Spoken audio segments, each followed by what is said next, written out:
Hey everybody, and welcome back to the KK Zone. As always, I am Kara Kaufman here with some fun baseball things for you today.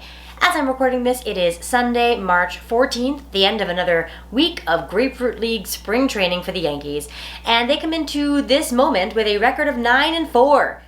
Does that matter, you ask? It certainly does not matter. However, better to win than to not win, I suppose, and the Yankees are winning at almost a 70% clip. That seems good. There is one team better than them right now in the Grapefruit League, and that is the Miami Marlins. If anything proves spring training stats don't matter, it's probably that the Marlins are leading the Grapefruit League, playing at something like a 720 clip. That's excellent and never going to happen in real life.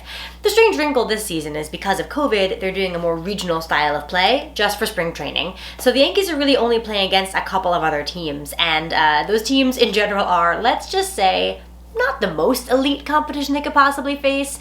So they're facing the Blue Jays, who I think will be pretty good, and they're facing the Phillies, who could be okay, and then they're facing the Tigers and the Pirates, who charitably will probably struggle a bit this season.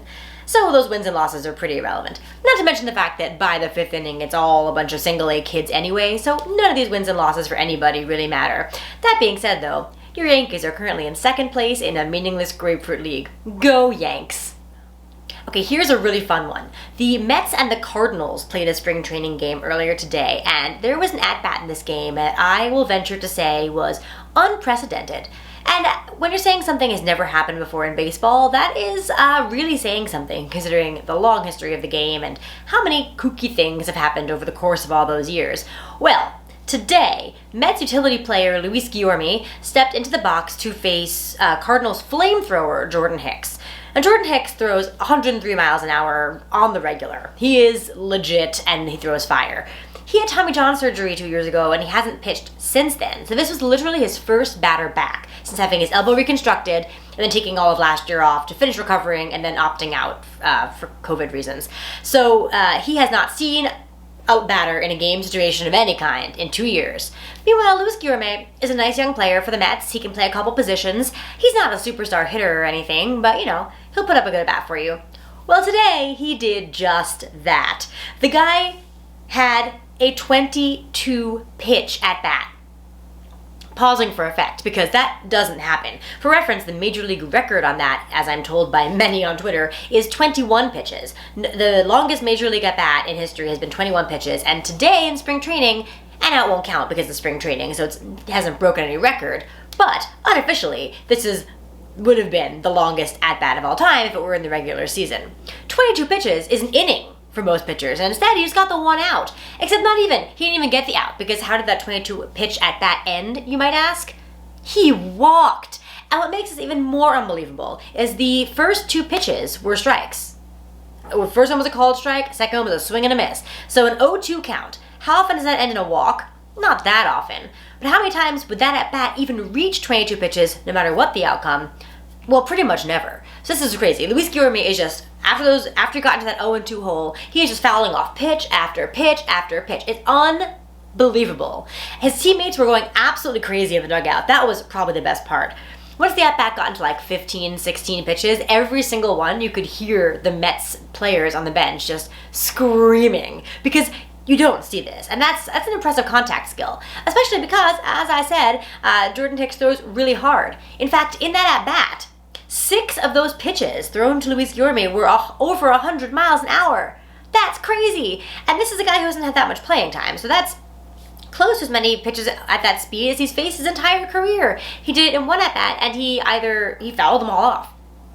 Except for the first one, which was a called strike. Unbelievable! So everything about this was incredible, except obviously not so great for Jordan Hicks. But social media was going crazy with it, and I think, first of all, just the perseverance there, just keep putting bat to ball, and then once you're in swing mode, trying to protect the strike zone, to be able to lay off the last pitch there and take ball 4, unbelievable. So does this mean big things for Luis Guillorme this season? I would say Mets fans hope so, but even if not, he'll always have this moment, which made Pete Alonso and Dominic Smith turn into memes, and made him the proud owner of best at-bat of spring training so far, hands down, no competition. Well done. So how long does it take to have a 22-pitch at-bat, you might ask? upwards of 12 minutes. That is insane. Jeremy fouled off 16 pitches in the course of this epic saga-length at-bat, and it took him longer than most full innings take, so that was crazy. And then, of course, because it is baseball, and baseball is the game you notoriously cannot predict, what happened in his next at-bat after this 22-pitch one? Simple. He swung at the first pitch and lined out. That's baseball, Susan. And next, because I want to get out of the way and then put it out of my mind, we again had a couple of injuries this week. Cue the whiteboard of doom, please. Ooh, guys, a rough week for people's right wrists. We had Chirinos get hurt on Wednesday, and I was back up to 4 days, but then today, oh man, we got a womp again. Miguel Andujar hurt his wrist today, so we are back down to 0. I'm going to put a sad face in there because that makes me sad. 0 sad days. And both right wrist injuries over the course of this week, Robinson Chirinos and Miguel Andujar, and I do not like. Wompity womp womp. So yes, to recap, nobody's right wrist was safe this week. Robinson Chirinos got hit by a pitch. He was in a lot of obvious pain when it happened, and unfortunately, what it looked like was what it was, which is he's fractured his wrist. He's going for a second opinion to see whether he'll need surgery, but in either case, he's not going to be ready for opening day, and the Yankees are going to need to find some more depth in case one of our main 2 catchers get hurt, which, please don't, guys. Stay healthy, Gary and Kyle. Stay healthy. And then today, Sunday, we got the news that Miguel Andujar is experiencing right wrist/hand discomfort, soreness. Kind of vague what's going on there, but according to Aaron Boone, he was feeling it when he was playing winter ball a little bit, which actually might explain why he was randomly gone for a while from winter ball. I think we all assumed it was COVID related, but maybe it was this wrist thing. And they said it calmed down, but now it's acting up again. Sounds not great. So he is getting evaluated in the next couple of days, and we'll know more soon. So no official word on return day for either of those guys, but everybody, wear your wrist guards this week. And a couple of quick status updates here. So Estevan Florial, exciting dynamic outfield prospect who just kind of always seems to get hurt. We were hoping, I think, that he might have made his major league debut by now, and I think he was up for a hot second last season, but he hasn't really played above AA, and waiting for that breakout. Anyway, he once again had an unfortunate incident, not an injury this time, but he was having visa trouble, so he had not been in camp. Guess what, though? He finally made it. So, yay! Welcome, Estevan. We hope to see him play in spring training games a lot soon, and we hope to see him have a great minor league season and maybe even make it up to the majors. That'd be great. We like him. Next update, bullpen. So I had talked about Adam Warren and how excited I was for him to maybe make the team. Well, the Yankees did announce their first round of transfers to minor league camp this week, and Warren was sadly among them. Doesn't mean he can't make the team, but sounds like they probably think he needs a little more time after his Tommy John to get his best control back and build up his arm strength. That's what I'm guessing. Everyone else on that list of minor league camp was people you'd expect. The young guys who are certainly not going to make the team out of spring training. So, reading the tea leaves, seems like perhaps Warren is off of the short list for bullpen candidates. Who's not off the short list of bullpen candidates, though, is Lucas Luetge, who we keep on talking about, and guess what? He pitched again today, and he was good again today. And this is against the Blue Jays, who are a decent team. So another scoreless inning for Luetge, and it's looking more and more like he's a real possibility. I mean, only the Yankees know, but based on the usage, he's coming in pretty early in games to face the big leaguers, and based on the results, they've been really good. I don't know, could happen. Everyone continue to keep your eye on Luetge.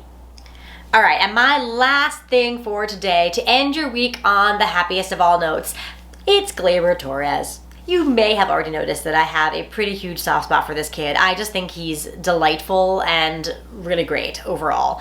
And to this week, he was a guest on the R2C2 podcast. Side note, if you're not listening to R2C2, what are you even doing? It is Ryan Ruocco, the Yankees commentator, who also does basketball, WNBA, college, many, many things. But we know him from the Yankees beat as well. And CC Sabathia, everyone's favorite recently retired southpaw. Love CC, and he and Ryan are a fantastic team. The podcast has been going on for a couple years. It's been great. I've been an avid listener throughout.